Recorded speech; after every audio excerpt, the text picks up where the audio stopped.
Vigo County man convicted of killing his ex-girlfriend will receive $425,000 from the state of Indiana. Jay Vermillion was convicted of killing Leanne Page over 20 years ago.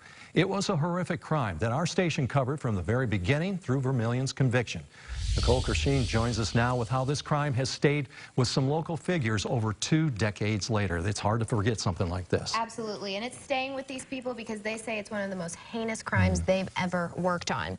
Sullivan County Sheriff Clark Cottom says this settlement brings up a lot of emotion and a name that many people around Vigo County would just as soon forget after what he did to one family's beloved daughter. She just had her whole life ahead of her, and only because of his mindset that, you know, if she wasn't willing to be with him, she wasn't going to be with anybody.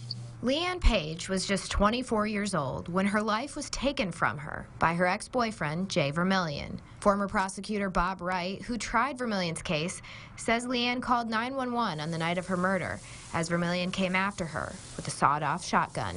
As she was concluding the call, a gun went off, and which eventually we knew took her life.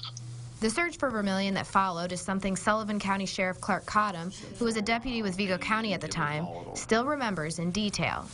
That initial 24 hours that we were looking for him, it was quite tense. I know that there were other, family members that were concerned that he may try to find them, come to them, and it was a real tense time. Cottom says he was placed on guard of the Page household in an effort to keep the family safe from the man Leanne had filed a protective order against over a week before her death. It was just a terrible, terrible night, and add on top of that every sound that we heard outside, every car that drove by. Is that him? Is that him? Vermillion was eventually caught, tried, and convicted.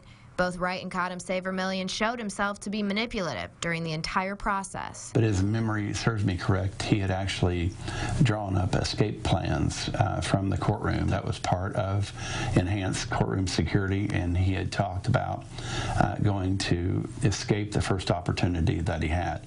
He was cocky, arrogant. It appeared he had no remorse. Now the state of Indiana is paying Vermillion nearly $500,000 for spending 4 years in solitary confinement. Whatever happened to him, I have zero sympathy for him. Cottom adds that the person who should be remembered in all of this is the beautiful young woman who never deserved the ending she received. We need not to forget her and, her family. To see her family and whatnot, suffering like that, those things stick with you, and so my heart goes out to them.